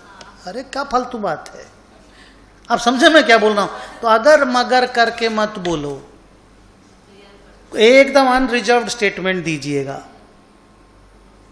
तो हर इंडेस कंप्लायंट कंपनी को एक एक्सप्लिसिट एंड अनरिजर्व्ड स्टेटमेंट लिख के देना पड़ता है कि मेरा फिनेंशियल स्टेटमेंट इंडेस को फॉलो करके बनाया गया है। So all the Ind AS compliant company has to make a explicit and unreserved statement that the financial statements comply with all the applicable in the accounting standards. Clear? अब अगर कोई company जैसे रिलायंस ने अपना बैलेंस शीट इंडेस से बनाया, तो हमने बनाया जी, हम बनाए, हम जानते हैं हम बनाए हैं। अब मेरे ऑडिटर को प्रॉब्लम है, ऑडिटर को लगता नहीं यहां पे नहीं फॉलो हुआ है, तो ऑडिटर आप ऑडिट रिपोर्ट में लिख दीजिए। आपका भी तो एक तो काम है ना, आप कीजिए अपना काम। हम अपना स्टेटमेंट देंगे कि हम जानते हैं हम ठीक किए। आपको लगता है हम इंड एस फॉलो नहीं किए, तो आप अपना रिपोर्ट में दीजिए ना, ऑडिट रिपोर्ट तो है आपके लिए, तो ऑडिट रिपोर्ट है ना, आप ऑडिट रिपोर्ट में लिख के दीजिए। लेकिन उसके कारण आप मेरे को रोक देंगे कि हम एक्सप्लिसिट स्टेटमेंट नहीं देंगे, हम तो देंगे। नहीं समझे बात को? ऑडिटर को रिजर्वेशन है, वो अपना रिजर्वेशन ऑडिट रिपोर्ट में लिख करके देगा। That doesn't restrict me to make my statement that I had followed the Ind accounting standards. Okay, एक बार मैं खाली वापस से पुराना बात याद दिलाता हूं, थोड़ा सा हल्का करने के लिए। हम लोग को इंड एस 1 पढ़ना है, 2 पढ़ना है, 10 पढ़ना है, 19 पढ़ना है, 33 पढ़ना है, 37 पढ़ना है। इसमें आपका जान निकल जाएगा, इसमें बचा खुचा जान निकल जाएगा। ठीक है, इसको और प्रॉब्लम क्या, आपका तो क्या जान निकलेगा, आपको समझाने में मेरा जान निकल जाएगा। आप तो सुनेंगे खाली, आप समझ रहे बात को? इसको समझाने लायक बनाने में हमको दिक्कत होगा, तो विल टेक टाइम। हाँ, विल टेक टाइम। अच्छा है ना, आपका इंटरमीडिएट पे ही स्ट्रांग प्रिपरेशन हो जाएगा। ऑल्दो बहुत डिफिकल्ट लेवल के क्वेश्चंस नहीं हैं, एक भी नहीं है, एकदम इजी बच्चा बच्चा वाला समय। सो टेंशन वहां नहीं लेना है, पर डेप्थ है ना, पढ़ाई में तो डेप्थ है। हाँ, भले इजी क्वेश्चन है पर पढ़ाना तो पूरा ही पड़ेगा ना बेटा। सो ये 7 ठो था ना, एक ठो और था,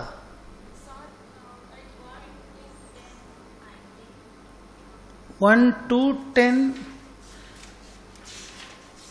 7 था ना, 6 ही था क्या? 7 गिने थे तो 6 ही गिने थे।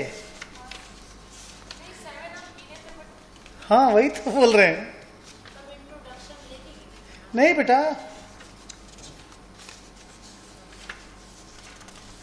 चलो 6 ही है, देख लेते हैं ना, और कुछ होगा तो फिर सिलेबस में देख लेंगे वापस से। हाँ, आइए वापस चलते हैं। अब आप लोग पैराग्राफ नंबर 5 को रीड करिए।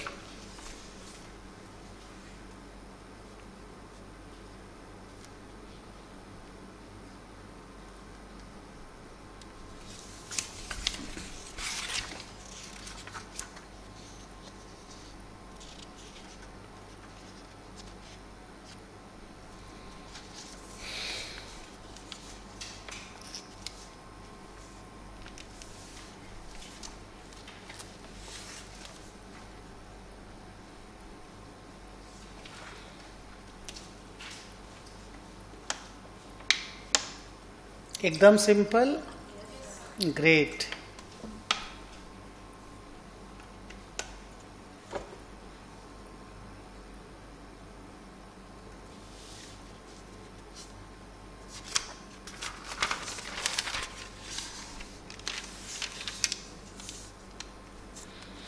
बोलूं आगे? गुड। नेक्स्ट टॉपिक है डिपार्चर फ्रॉम इंड एस।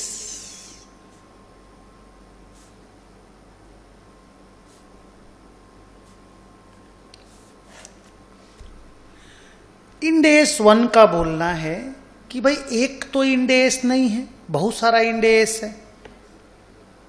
अगर सब टोटलिंग मार दें, सब कुछ मिला दें उधर उधर करके, तो भी कम से कम 40 तो इंड एस है।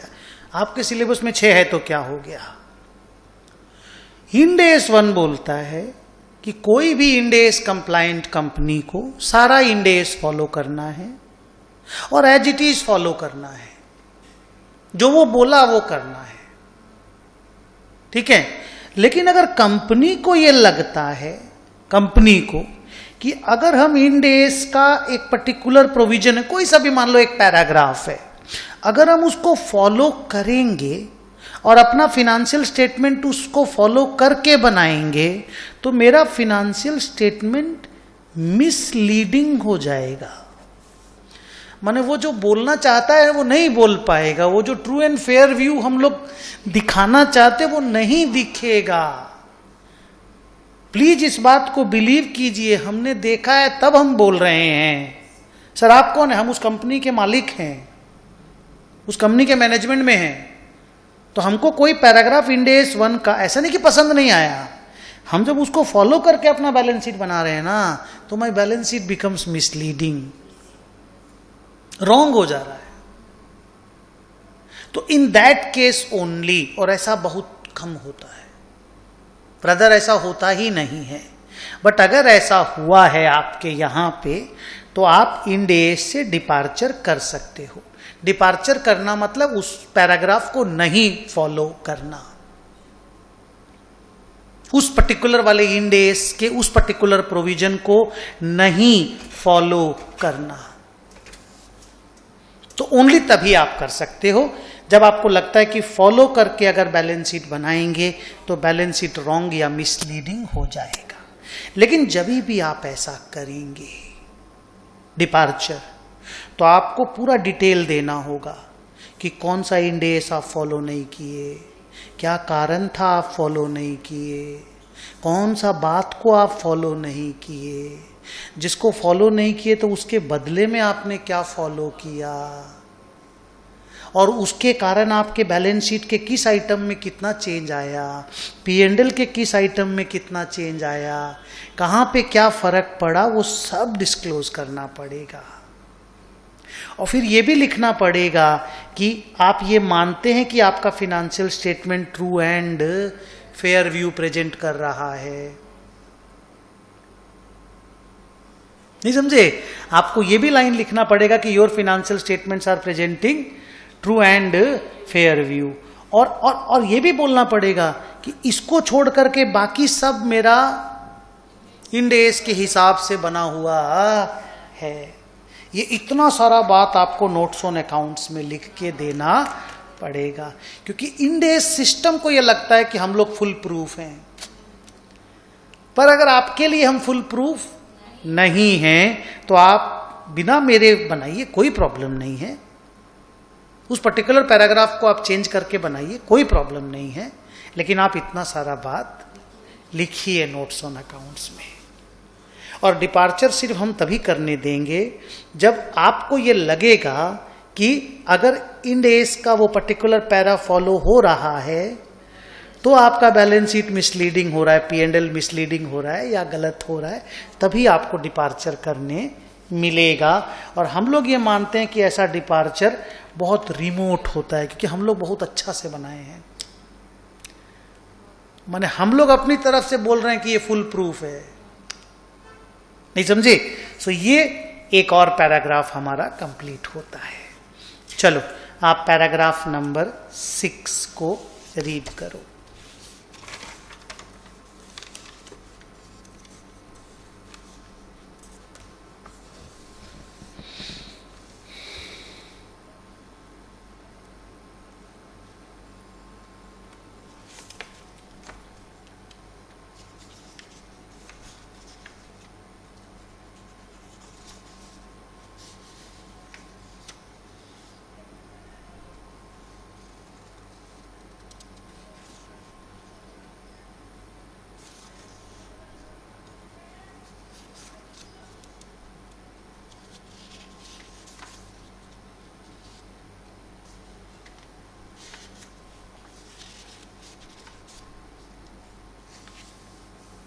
Fully okay? पक्का? ग्रेट। अगला पैराग्राफ है गोइंग कंसर्न का। ऑनेस्टली बताओ, गोइंग कंसर्न के बारे में हम लोग बहुत डिटेल में बात कर चुके हैं। हम लोग इवन सम भी बनाए हैं कि ये बैलेंस शीट गोइंग कंसर्न का एक बिना गोइंग कंसर्न के भी बना के दो। वो सारा बात इंड AS 1 में भी लिखा हुआ है। इंड AS 1 क्लियर कट बोलता है कि भाई आपका फिनेंशियल स्टेटमेंट गोइंग कंसर्न के बेसिस पे ही बनना चाहिए। आप अगर सारा इंड AS फॉलो करते हो ना, तो ऑटोमेटिकली आप गोइंग कंसर्न ही फॉलो कर रहे हो। ठीक है? लेकिन अगर आप खुद को आपको लगता है कि आप गोइंग कंसर्न नहीं है, you will no longer be a going concern, आपको इतना फिनेंशियल प्रॉब्लम हो गया है कि अब आप डूब ही जाएंगे, अब आप सरवाइव नहीं कर पाएंगे, तो फिर आप गोइंग कंसर्न फॉलो मत करो। फिर आप अपने सारे एसेट को रियलाइजेबल वैल्यू पे दिखा दो और अपना सारा लायबिलिटीज को पेएबल वैल्यू पे दिखा दो और अकॉर्डिंगली ही अपना पीएल भी बनाना। जैसे हम लोग स्टॉक के बारे में क्या पढ़ते हैं, स्टॉक वैल्यूड एट कॉस्ट और NRV whichever is lower, पर नॉन गोइंग कंसर्न वाले बोलते हैं stock will be valued at NRV. हम लोग फिक्स्ड एसेट को कैसे वैल्यू करते हैं, fixed asset cost less depreciation, वो लोग बोलेगा fixed asset will be valued at realisable value. जितना में बेचेंगे उतना में लिखेंगे, क्योंकि हम तो गोइंग कंसर्न रहने वाले नहीं ना, हम तो बेचने वाले हैं हर चीज को, तो हम रियलाइजेबल वैल्यू पे लिखेंगे ना हर चीज को, तो उसको बोलते हैं नॉन गोइंग कंसर्न। तो अगर किसी एंटिटी को लगता है कि वो कैपेबल ऑफ गोइंग कंसर्न नहीं है तो उसको इंड एस सब फॉलो करने का जरूरत नहीं है। वो अपने सारे एसेट को रियलाइजेबल वैल्यू पे लिखेगा, सारा लायबिलिटी को पेएबल वैल्यू पे लिखेगा, अकॉर्डिंगली अपना पीएल बनाएगा और उसके बाद नोट्स में लिख के भी देगा कि these financial statements are not prepared on a going concern basis. फिर ये भी बताना पड़ेगा कि आपको क्यों लगता है कि आप गोइंग कंसर्न नहीं रह पाएंगे, और आपको ये भी लिखना पड़ेगा कि आप किस बेसिस पे अपना बैलेंस शीट बनाए हैं। आप लिखिएगा कि the balance sheet is prepared on the realisable and payable value basis. Assets are presented at their realizable values and liabilities are presented at their payable values, because that is the basis at which you had prepared your balance sheet. तो ये बात भी लिखना पड़ेगा। और ये चीज ना हम लोग अपने ग्रुप 1 की क्लासेस में भी किए हुए हैं। तो इंड एस भी सेम ही बात बोलता है, जैसे ट्रू एंड फेयर व्यू भी हम लोग पढ़े हुए हैं, इंड एस भी सेम बात बोलता है। चलो पैराग्राफ को रीड करो।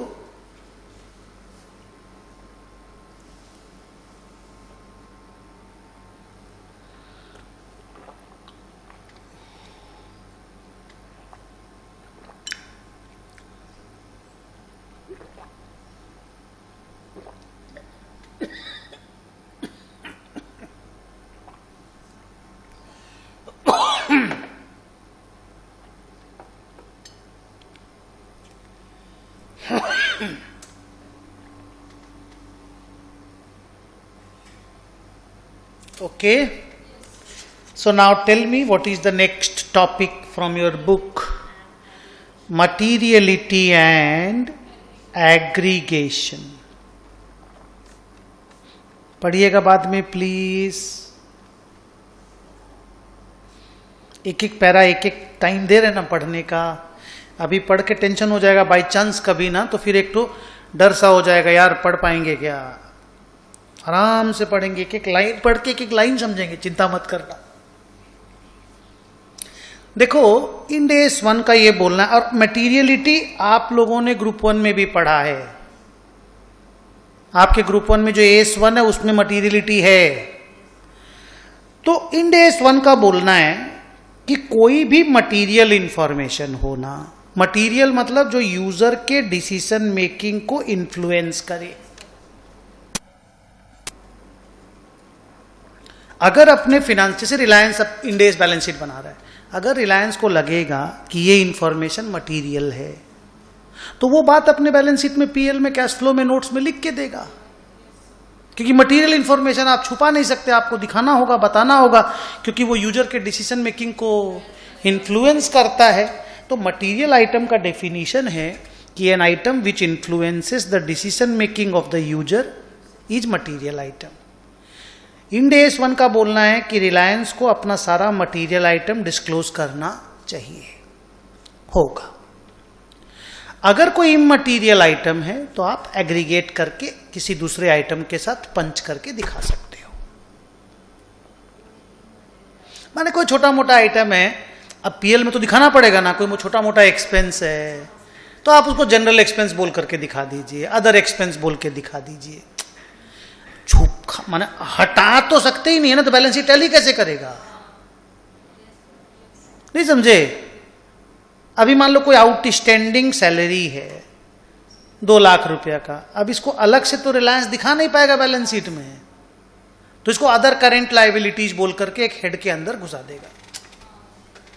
तो उस तरह का एग्रीगेशन अलाउड है, लेकिन मटेरियल आइटम को आप सेग्रीगेट करके ही दिखाओगे।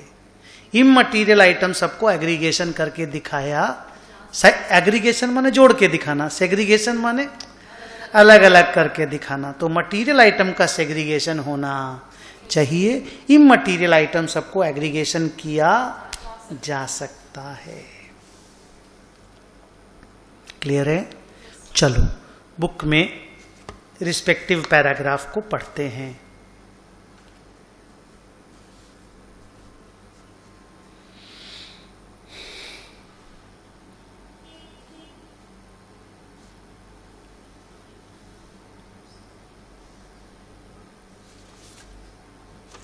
Okay, so just see the name of the next topic.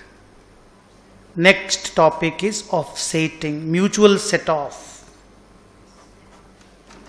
Mutual set off को offsetting बोलते हैं। Mutual set off वर्ड आप जानते हैं, है ना? टैक्स में क्या आप अकाउंट्स में भी पढ़े होगे, 11-12 में पढ़ा हुआ होगा। डेटर क्रेडिटर सेट ऑफ करके दिखाते थे, याद है? नहीं, टैक्स तो अलग चीज हो, तो set off and carry forward of losses है। No, that is not mutual set off. Financial statement में that is not mutual set off. Tax का set off and carry forward of losses एकदम ही अलग चीज है। ये अलग चीज पढ़ा रहा हूं मैं। हम लोग क्या बोल रहे हैं कि कोई असेट, कोई लायबिलिटी, कोई इनकम, कोई एक्सपेंस, कोई कैश इनफ्लो, कोई कैश आउटफ्लो, इसको दो नहीं दिखा करके एक दिखा सकते हैं क्या? इसको दो नहीं दिखा करके एक दिखा सकते हैं क्या? इसको दो नहीं दिखा के एक दिखा सकते हैं क्या? That is the question. अगर हम एक दिखाएंगे दैट इज कॉल्ड ऑफसेटिंग। अगर हम दोनों को अलग अलग दिखाएंगे तो I am not doing offsetting. समझे किसको बोला ऑफसेटिंग? तो इंड एस 1 का बोलना है कि भाई इन जनरल कोई ऑफसेटिंग करना नहीं है। कोई चीज का ऑफसेटिंग नहीं करोगे। किसी असेट को लायबिलिटी से, किसी इनकम को एक्सपेंस से, किसी इनफ्लो को आउटफ्लो के साथ ऑफसेटिंग नहीं करोगे। Normally speaking offsetting is not allowed. Offsetting सिर्फ तभी अलाउ करेंगे, सिर्फ तभी अलाउ करेंगे जब ऑफसेटिंग करने से ही उस ट्रांजैक्शन का सब्सटेंस रिफ्लेक्ट होगा। और ऑफसेटिंग करना लीगली एनफोर्सिएबल है। और ऑफसेट करके ही आप नेट करके ही सामने वाले को पेमेंट करने वाले हो, तभी ऑफसेटिंग करना हम अलाउ करेंगे। माने हम ऑफसेटिंग कर रहे हैं तो लीगली हम ऑफसेटिंग करना मेरे को अलाउड होना चाहिए। ऑफसेट करके ही मेरा ट्रांजैक्शन का सब्सटेंस दिखाई देगा। अलग अलग दिखाएंगे तो गलत व्यू जाएगा पब्लिक में। नेट करके ही दिखाना चाहिए, तभी वो ट्रू एंड फेयर होगा। और नेट करके सच्ची में हम पेमेंट भी नेट करके ही करने वाले हैं। सर एग्जाम्पल मान लीजिए, राजेश से हम पैसा पाते हैं 2 लाख रुपया, और उससे पैसा पाते क्योंकि वो हमसे माल खरीदा था, और राजेश से हम माल खरीदे थे तो हमको देना भी है 1,20,000 रुपया। अब जो पैसा पाते हैं वो 2 लाख डेटर है, और जो देना है वो 1,20,000 क्रेडिटर है। देना है तो क्रेडिटर हो गया ना, तो अलग अलग दिखाना है बैलेंस शीट, सेट ऑफ नहीं करना है। लेकिन मान लो मेरा राजेश के साथ एग्रीमेंट है कि महीना भर में हम लोगों का जितना भी आउटस्टैंडिंग रहेगा नेट करके या तो तुमको देना है तो तुम हमको दे दो, मेरे को देना है तो मैं तुमको दे दूंगा। और उस चीज का हम लोग एग्रीमेंट साइन किए हैं, और इंडिया का लॉ हमको अलाउ भी करता है ऐसा करना। तब हम सेट ऑफ करके दिखाएंगे। फिर हम डेटर और क्रेडिटर को अलग अलग नहीं दिखा के सेट ऑफ करके खाली 80,000 रुपीज का एसेट दिखा देंगे, क्योंकि 2 लाख का डेटर है, 120 का क्रेडिटर है, तो 80,000 का नेट हो गया तो हम नेट दिखा देंगे। अदरवाइज नॉर्मली इंड एस किसी भी इनकम एक्सपेंस को, किसी भी असेट लाइबिलिटी को, किसी भी इनफ्लो आउटफ्लो को सेट ऑफ करके दिखाना अलाउ नहीं करता। क्लियर? चलो, लेकिन ये चीज होने से हम ऑफसेटिंग कर सकते हैं। चलो, हाँ बेटा पढ़ो पैराग्राफ नंबर 9। अच्छा, और एक चीज भी देख लेना, हाँ ये ऑफसेटिंग है जो हमने किया, लेकिन आप लोग जो ये करते हैं ना फाउंडेशन में डेटर लेस पीबीडीडी, इसको ऑफसेटिंग बोलते ही नहीं है। ये कोई ऑफसेटिंग नहीं है, ये तो प्रेजेंटेशन है उस तरह से। This is not offsetting. जैसे फिक्स्ड असेट लेस पीबीडीडी है, provision for depreciation, original cost less provision for depreciation, इसको ऑफसेटिंग बोलते ही नहीं है। ये ऑफसेटिंग हुआ, एक असेट एक लाइबिलिटी का ऑफसेटिंग हुआ। ठीक, पढ़ो।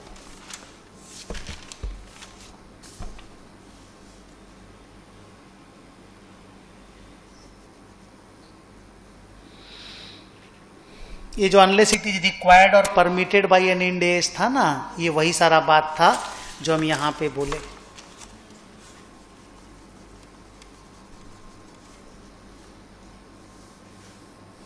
ओके,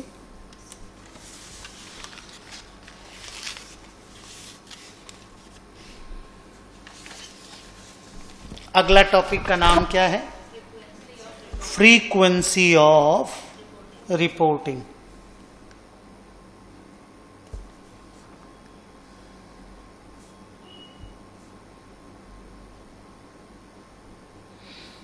क्या लगता है हर कंपनी को मिनिमम कितना दिन के बाद एक बार तो फिनेंशियल रिपोर्ट बना ही देना चाहिए?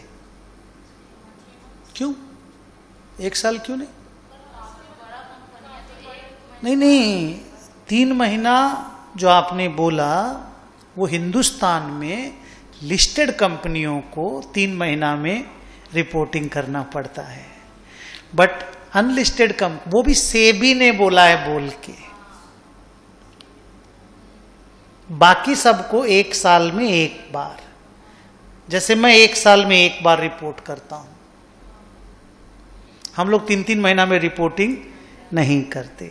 तो कोई आपको बोलेगा फ्रीक्वेंसी ऑफ रिपोर्टिंग, तो मतलब कितना दिन में रिपोर्टिंग करना है, how frequently do you report, तो आप बोलेंगे once in a year, we make the report once in a year. लेकिन इंडिया में लिस्टेड कंपनियों को सेबी ने बोला है कि आप क्वार्टरली रिपोर्टिंग करिएगा 3 मंथ में 1 बार, पर वो इंड एस नहीं बोल रहा है, सेबी बोल रहा है कि आपको क्वार्टरली रिपोर्टिंग करना पड़ेगा। तो इंड एस फिर उसका इंड एस बना दिया अलग से क्वार्टरली रिपोर्टिंग का, end S 34। End S ready है, लेकिन इंड एस बोलता नहीं कि आप क्वार्टरली रिपोर्टिंग करो, सेबी बोलता है लिस्टेड कंपनी की। सेबी खाली लिस्टेड कंपनियों पे एप्लीकेबल होता है, तो सेबी ने बोला आप क्वार्टरली रिपोर्टिंग करो। अच्छा, बाई चांस कभी जैसे मान लो, जैसे आपका कंपनी चालू हुआ 1 जून को, 1 जून 21 को, तो पहला रिपोर्टिंग तो आप 1 जून से 31 मार्च तक करेंगे ना, तो आप तो 1 साल से कमती पीरियड का रिपोर्टिंग किए ना, 10 महीना का ही तो रिपोर्टिंग किए। तो इसका क्या कारण था? क्योंकि आप नया कंपनी बनाए। तो कभी भी आप शॉर्टर या लॉन्गर पीरियड रिपोर्टिंग करते हैं ना, तो आप बताइए कि आपने शॉर्टर या लॉन्गर पीरियड रिपोर्टिंग क्यों किया, और किया है ये भी बताइए कि भाई this P&L consist of 10 months, otherwise normally मेरा P&L 12 महीना का होता है।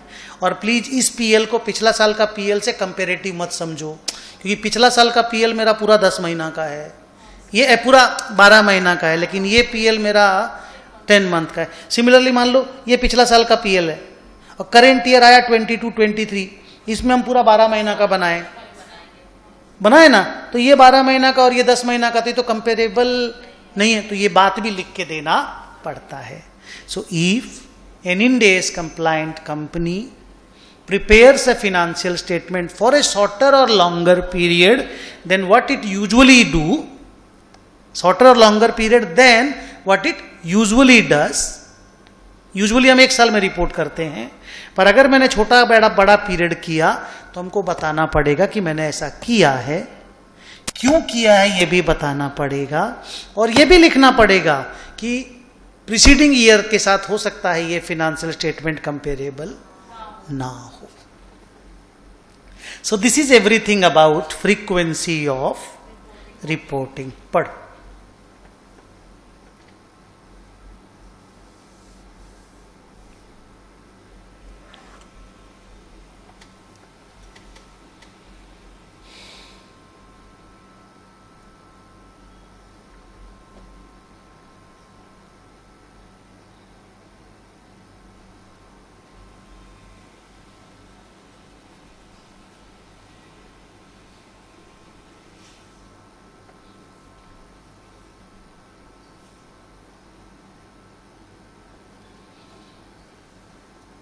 ओके, जैसे यूएस में क्या होता है ना, या लंदन में क्या होता है, लंदन में बोल रहा हूं, उनके यहाँ दिसंबर में ईयर एंडिंग होता है, हमारे यहाँ मार्च में होता है.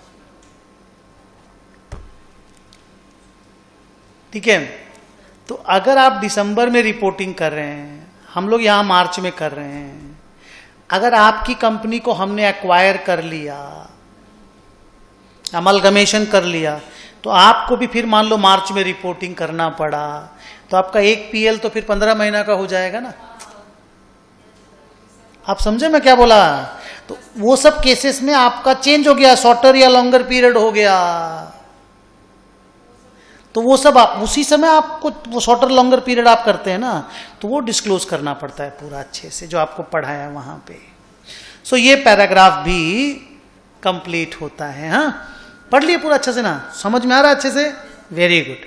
अपना अगला टॉपिक है consistency of presentation. Again consistency भी एक पैराग्राफ ऐसा है जो आप पहले पढ़े हुए हैं, है ना. तो कंसिस्टेंसी पे हम लोग को यही बोलना है, इंड AS 1 बोलता है कि आप जिस पॉलिसीज को, अकाउंटिंग पॉलिसीज को फॉलो करके अपना पिछला बार वाला फिनेंशियल स्टेटमेंट बनाए थे, प्लीज उन्हीं पॉलिसी को फॉलो करके आप अगला वाला फिनेंशियल स्टेटमेंट भी बनाइएगा. Please be consistent year after year. The policies that you adopted in preparing the financial statement of the last year should be followed in the current year also and in the following years also. Clear? और एक बात यहां पे हमें बोलना है कि ऐसा नहीं कि हम चेंज करना मना करते हैं. अगर चेंजेस करना इंड AS का ही जरूरत हुआ, कोई इंड AS नया आ गया, नहीं समझे, तब आपको चेंज तो करना पड़ेगा, तो आप चेंज कीजिए, कोई प्रॉब्लम नहीं है. और आप जानते हैं पॉलिसी चेंज प्रोस्पेक्टिव होता नहीं है, रेट्रोस्पेक्टिव होता है, तो आप करिए वो सब काम. वो अभी आप लोगों के इंड AS के सिलेबस में नहीं है, लेकिन कंसिस्टेंसी ऑफ प्रेजेंटेशन तो समझते हैं आप. और एक बात जरूरी है, जैसे बैलेंस शीट में non current asset, current asset, non current liability, equity, ये सब एक एक आइटम है, सब अलग अलग हेड है. तो इन सब में भी कंसिस्टेंसी रखिएगा. कोई चीज नॉन करेंट है तो नॉन करेंट में, पिछला बार आपने नॉन करेंट में दिखाया था तो इस बार भी नॉन करेंट में दिखाइए. Don't change the classification frequently. Clear? By chance आपका कोई नॉन करेंट असेट सच्ची में करेंट असेट बन जाता है तो करिए चेंज, हम कहां मना करते हैं. Otherwise please be consistent in your presentation. Okay, paragraph number 11 को टिक लगा दीजिए और पढ़ लीजिए.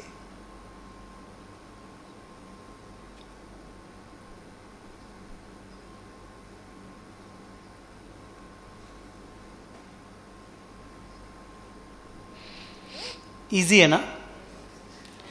हाँ, नहीं इजी रहेगा. कोशिश करेंगे कि चीजों को आसान किया जाए और आपके लेवल पे ला करके ही पढ़ा जाए. आप सब कुछ नहीं पढ़ सकते, नहीं समझे, तो आपके हिसाब से ही नोट बनाया गया है. नाउ एक टॉपिक है, बहुत नया है, बहुत बहुत सुंदर टाइप का है. नाम है सोर्स ऑफ एस्टिमेटिंग अनसर्टेनिटी. सिर्फ इंड AS में, ये AS में नहीं है. बोलता है इंड AS 1 कि अगर किसी मैनेजमेंट को लगता है कि जो असेट और लायबिलिटी वो बैलेंस शीट में रिपोर्ट कर रहा है इस साल, उसका अगले 12 महीने में बहुत बदलाव होने वाला है, अगर किसी भी असेट लायबिलिटी में हमें बहुत सिग्निफिकेंट बदलाव को हम देख पा रहे हैं, तो हमको उस बात को बताना होगा। और ये अनसर्टेनिटी क्यों है, कहां से पता चला आपको? बदलाव होने वाला माने अनसर्टेनिटी है ना जी, उस अमाउंट को लेकर के। तो अगर कोई significant changes we are estimating, we are foreseeing in the value of any asset and liabilities, then that has to be disclosed in the current year का notes।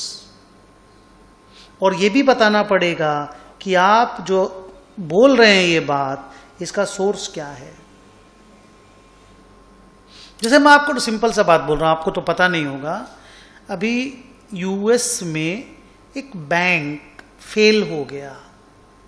अभी जो मार्केट में क्राइसिस चल रहा है, एक बैंक नॉन गोइंग कंसर्न हो गया। अभी नाम भूल गया, मेरी जुबान पे नहीं है, कुछ देर पहले था।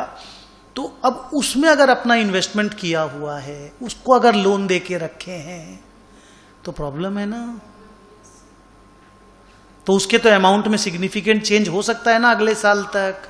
या मान लो किसी का हालत खराब है, अभी वो इंसॉल्वेंट हुआ नहीं, लेकिन हमको देख पा रहे हैं कि इसका धंधा खराब चल रहा है, रोज साला न्यूज़पेपर में आ रहा है कुछ ना कुछ गड़बड़। अभी अडानी को लेकर जैसे प्रॉब्लम चल रहा था, नहीं समझे? तो अगर इस तरह का कोई भी इंफॉर्मेशन हो, अगर हमें लगे कि अगले साल के अंदर अंदर 12 महीना में कुछ बदलाव हो सकते हैं, तो उस बदलाव के बारे में, और उन इंफॉर्मेशन कहां से मिला, सोर्स क्या है उस इंफॉर्मेशन का, वो भी बताइए। इंटरेस्टिंग चीजें सोचिए, खाली बैलेंस शीट माने ये 31 मार्च पास्ट डेटा नहीं, फ्यूचर में भी आप क्या देख पा रहे हो आप ना जानते हैं, आप ना मैनेजमेंट हैं, तो आप ही तो बेहतर बता पाएंगे ना। अब फॉर एग्जांपल मान लो अपना अभी जैसे सूडान में प्रॉब्लम चल रहा है, सूडान में आपको मालूम है, सूडान जो कंट्री है अफ्रीका में, वहां पे प्रॉब्लम चल रहा है। सर क्या प्रॉब्लम चल रहा है? वहां पे लड़ाई हो गया दो ठो ग्रुप में, माने आप समझ लो प्रेसिडेंट और वाइस प्रेसिडेंट में लड़ाई हो गया, और सब आर्मी उर्मी लेके निकल गया, लोग एक दूसरा के ऊपर बम बरसा रहा, मारपीट हो रहा है। तो इंडिया वाला लोग, इंडिया में वहां जितना लोग इंडिया वाला लोग है, वापस ला रहे हैं उसको। आप न्यूज़पेपर में देखिएगा, उसका नाम दिया है ऑपरेशन कावेरी।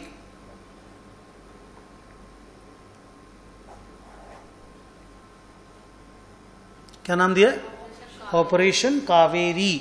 बहुत सारे इंडियन लोगों को तो यूनाइटेड अरब एमिरेट्स नहीं है क्या, जो UAE नाम सुना होगा, उसने भी निकाल के, वो लोग भी निकाल के लेके गया इंडियन लोगों को, बहुत सारा को। और कल 390 पीपल आया, टोटल अभी 1200 लोगों को निकाल के हम लोग ले आया है, बाकी लोगों को भी निकालने का कार्यक्रम चल रहा है। तो अब मान लो सूडान में कोई कंपनी का इन्वेस्टमेंट किया हुआ है, तो उसके पैसे तो डूबने के चांसेस है ना।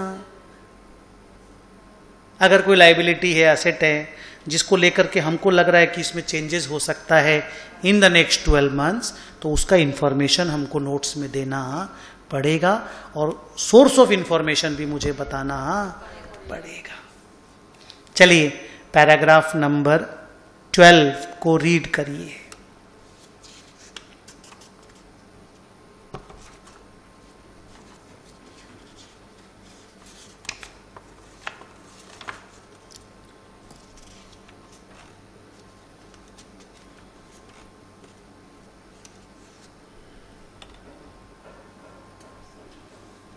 गुड। अब आइए last paragraph, and that is about disclosure of accounting policies. जो हम लोगों का AS 1 था, वो एक छोटा सा पैराग्राफ में है ना। और इसमें यही बोला गया है कि कोई भी कंपनी का फिनेंशियल स्टेटमेंट्स जिस किसी पॉलिसी के थ्रू से बनाया गया है, उस पॉलिसी को, उसका बेसिस को, सब कुछ, जिसको बोलते हैं ना कि जजमेंट, अगर आपने कुछ यूज किया है, क्या बेसिस है प्रिपेयर करने का, सब कुछ आप नोट्स ऑन अकाउंट्स में डिस्क्लोज कीजिए। अकाउंटिंग पॉलिसी में हम लोग खाली प्रिंसिपल नहीं लेते, प्रिंसिपल बेसिस जजमेंट सब लेते हैं। इंड एस का अकाउंटिंग पॉलिसी का डेफिनीशन एस के अकाउंटिंग पॉलिसी के डेफिनीशन से बहुत बड़ा है। एस में अकाउंटिंग पॉलिसी का डेफिनीशन है principles and methods of applying the principles. End S में सब कुछ है, जजमेंट, बेसिस, तुम्हारा मेथड, प्रिंसिपल, सब कुछ है। तो नोट्स ऑन अकाउंट्स में एंटिटी को सब कुछ डिस्क्लोज करना पड़ेगा कि फिनेंशियल स्टेटमेंट कौन सा पॉलिसीज पे फॉलो करके बनाया गया है। क्योंकि हम लोग इसको ऑलरेडी पढ़े हुए हैं तो अलग से और डिस्कशन नहीं करेंगे। आप पैराग्राफ रीडिंग करिए और इंड एस 1 को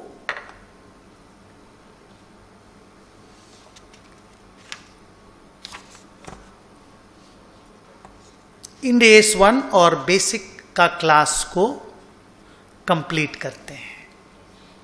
ओके, हम लोग आज की क्लास भी यहां पे कंप्लीट करते हैं। ओके, कल आप इसी बुक को लेकर के आइएगा और कल 10 बजे फिर मैं क्लास लूंगा। हाँ, हो सकता है, कोई प्रॉब्लम नहीं, कल से 11 बजे ले लेंगे। नहीं नहीं, कोई प्रॉब्लम नहीं बेटा, आप बोलिए ना क्या प्रॉब्लम है। हाँ, कोई प्रॉब्लम नहीं, बिल्कुल आप ये सब आराम से बोलिए मेरे को, हमारे यहाँ एकदम कंफर्टेबल है। सब उसमें करते हैं ना, GD, pen drive, live class बहुत कम बच्चे आना चाहते हैं। और ये तो सीएमए के बच्चों का तो इंड एस तो खाली न्यू सिलेबस में है ना, ओल्ड सिलेबस वाले बच्चे नहीं आएंगे।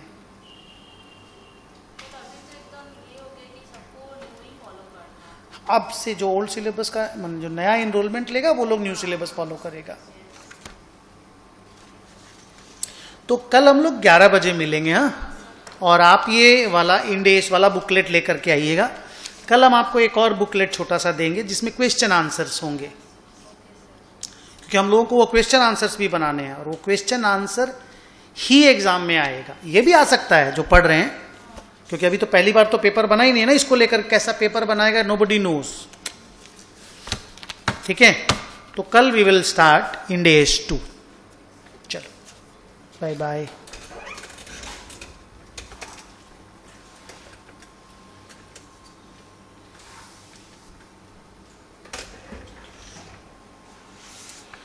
आपका बुक क्यों नहीं आया अभी तक?